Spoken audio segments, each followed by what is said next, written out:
Alright folks, we're back at another rodent issue. And so this is actually a condo. It actually has 2 units side by side. And this unit is actually being cleaned out. They are going to sell this particular home. And in the process of that, they've, I guess, been dealing with an ongoing rat problem within the house. And they've been trying everything that they can. They've been setting traps in different places, but they have not had any success. They did have somebody work on the outside of the home to try to figure it out, but they haven't really had a whole lot of luck in getting that under control. So I'm here kind of taking a look around and seeing what's going on, so I have an idea of how bad the problem is and what, how many we're probably dealing with, things like that. So as I'm looking around, I did notice a couple of things, and this is one of the big reasons why I always tell people don't mess around with a rat problem. They are going to cost you far more money than what you would ordinarily expect. A lot of people think that, well, it's rats, it's going, we just throw a couple traps down. Problem is that one thing that you got to keep in mind, as long as those rats can continue to come and go as they please, there is a very good possibility you are not going to trap them all out. You might get a couple in the traps, but even if you do get the existing animals out, you are going to likely have others that are going to come and go. And as long as they've got their outside food source, they're not necessarily forced to go to your traps. So that's the one issue that you have to consider. The other is you have ductwork in your attic area. Anything that they can chew on, they are going to chew on it. They're going to be looking for material to make nests with and things like that. And unfortunately, ductwork is one of their primary places that they like to try to go to chew on, either looking for a cooler place to be due to, the excessive heat in attics right now during this time of year, things like that. So one of the things that I did notice is when I had come in is that there was some debris on the floor, and I looked up, and I'm going to turn the light on this so you can probably get a better... And right inside of there, you see insulation inside the vent. That yellow insulation comes from the insulation that is actually surrounding the ductwork. And this light needs to go off. There we go. And so whenever you start, if you look up, if let's say you come into your house and inside your house you notice that there's some yellow, sometimes it can be pink, debris that's laying in the floor. And you're like, okay, well that wasn't there when I left this morning, what the heck? So you look up and you see, oh, well, there's a vent right above that, and you start noticing that there's lint or insulation stuck in that. That means something is chewed through your ductwork. And at that point now, we've got a whole bigger problem. So this is one of the reasons why I try to tell people, get on a rat problem ASAP. Do not let it go. Do not think, oh, well, I'm just going to throw down some rat traps and this is going to be over, because it most likely won't be that simple. So one of the other things that we're going to see here is this is all rat feces that's inside of a closet.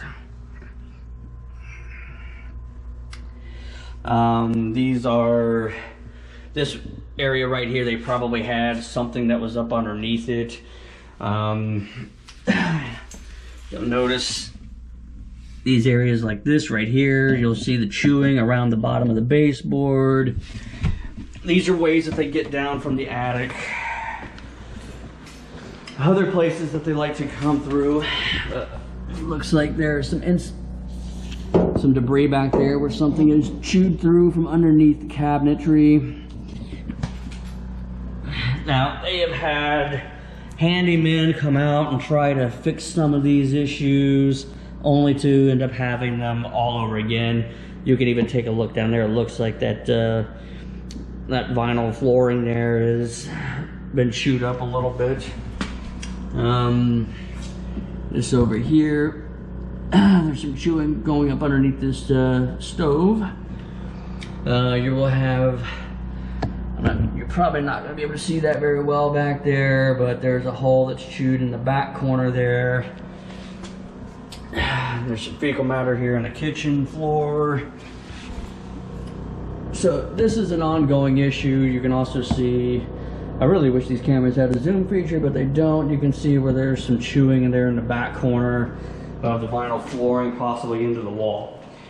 So under these types of circumstances, we want to make sure that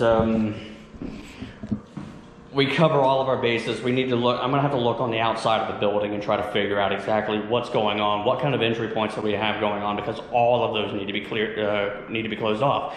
If you leave anything open, there's a very high probability this problem doesn't go away.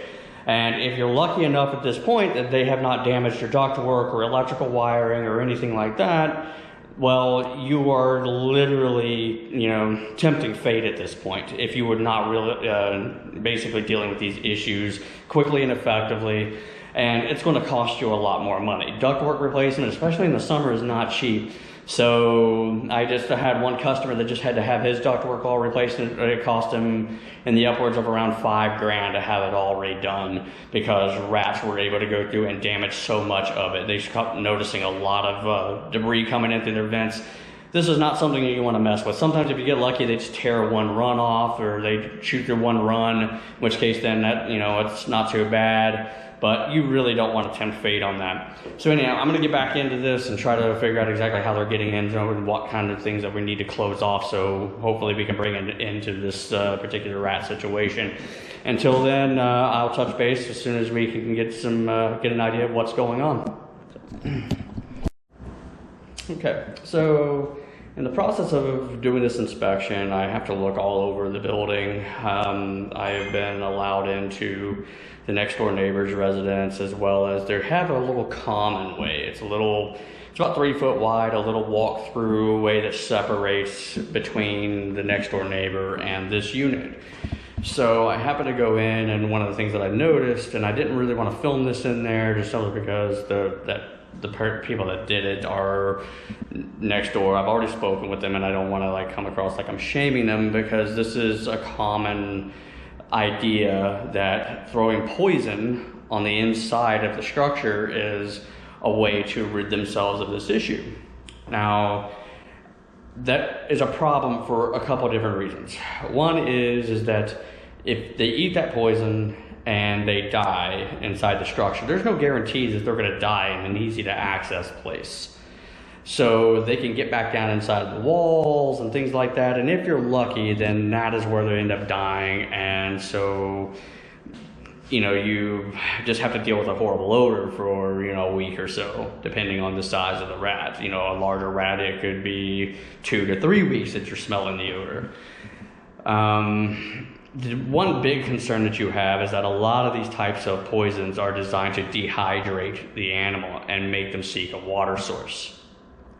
If your home is built with plumbing that is provided by PVC pipe, well, if they eat that poison and they are desperate, they are going to go near air conditioner units. The air handlers have drip trays underneath them for condensate. They can go through those, or they could shoot through your PVC water lines and cause a flood inside your home.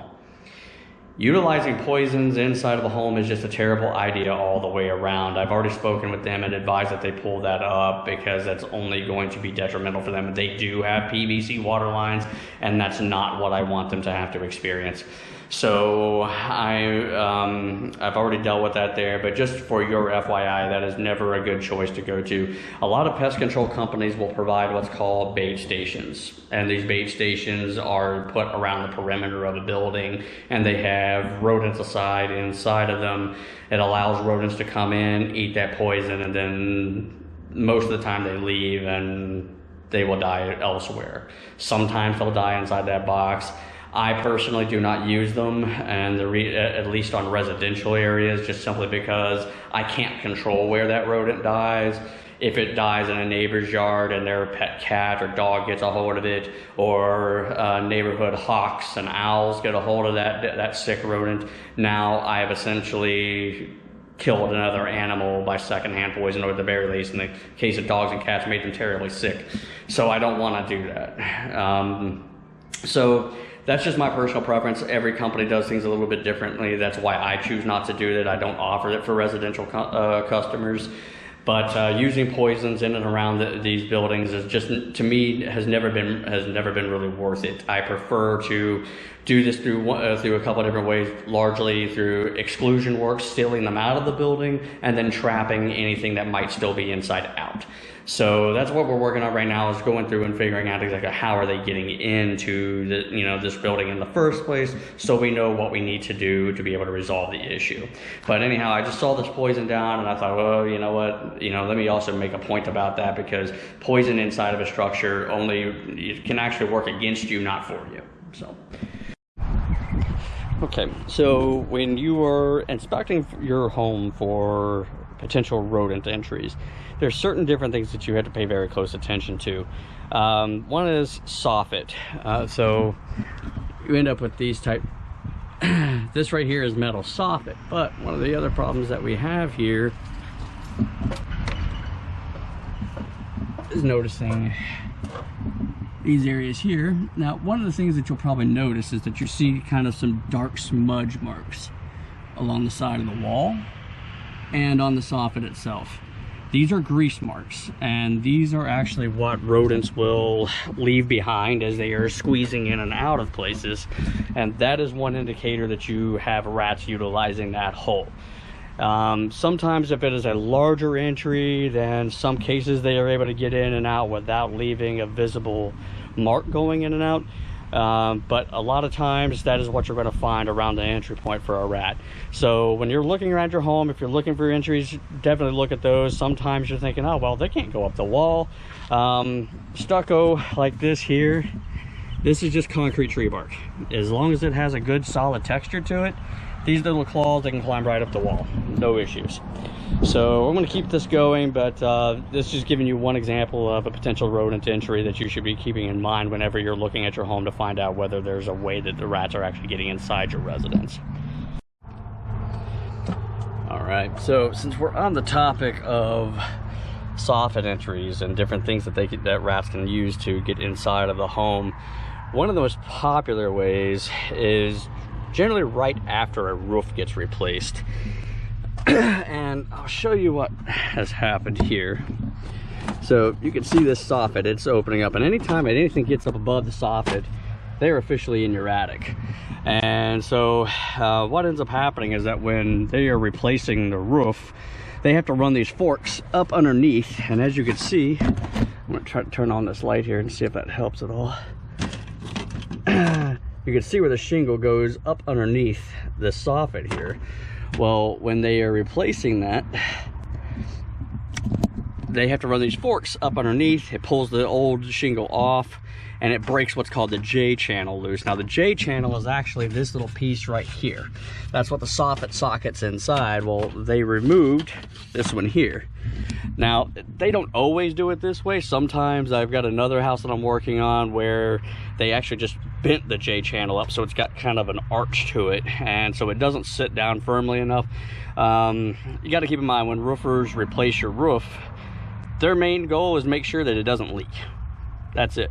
Rats are not really a consideration of theirs.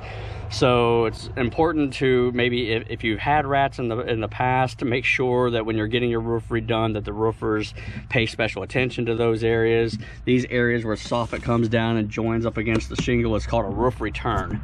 So and the key behind that is that this comes down here, so it's actually returning to the roof. So these are major entry points for both squirrels, rats.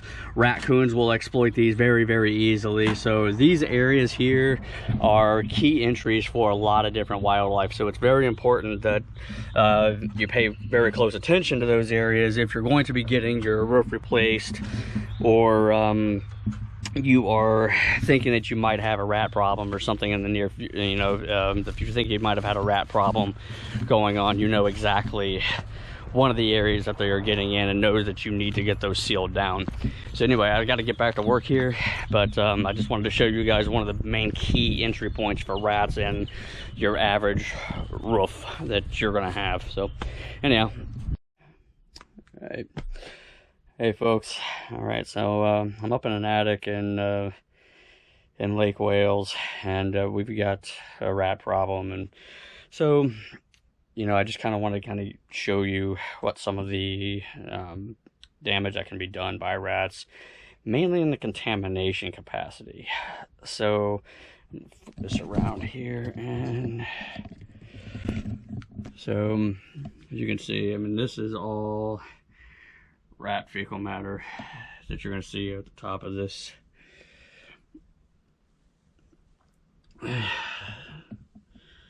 And unfortunately, I mean, you're going to find it in the insulation as well. Ouch. Attics can be pretty dangerous, so if you're ever having to crawl around in them, be very, very careful. So, but these are signs that you have a pretty severe rat issue whenever you have this much rat fecal matter along your ductwork. Now they do have blown in insulation. It is older. This is actually an old historic home, basically.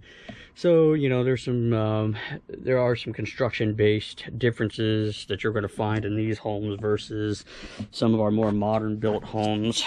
So you have to take those into consideration whenever you're looking at how rats are getting in and knowing what you need to do to seal them up. But this just gives you an example of how bad it can get in an attic. And unfortunately, it is a very common issue. So when you're dealing with any form of rat issue, if it just started, it's not too big of a deal. But when you are dealing with an ongoing rat issue like this one here has been, they've been trying to combat it, but they haven't had a whole lot of success. So they decided to call in somebody to see if they can, get this issue under control for them. So when you are dealing with this type of situation, this is one factor that needs to be taken in. Now, they do have young children, and so one of the things that we're probably going to be doing is doing a contamination removal and complete sanitation of the attic. Might even do complete attic restoration, meaning extracting all of the insulation and doing a complete fresh blow in after doing a sanitation treatment. So whenever attics start getting too bad, unfortunately, it can end up costing more to rectify the situation and to maintain the home for your health and the health of your children. So always factor that in when you're deciding whether or not you want to move forward with a company to rectify a rat problem. Always consider yourself, how far do you really want this to go? Because ultimately, if you don't rectify it as soon as possible, it can end up costing you a lot more money. So anyhow, I'm going to go ahead and check out here, but I think that we're going to be moving forward with getting this issue under control for these folks. So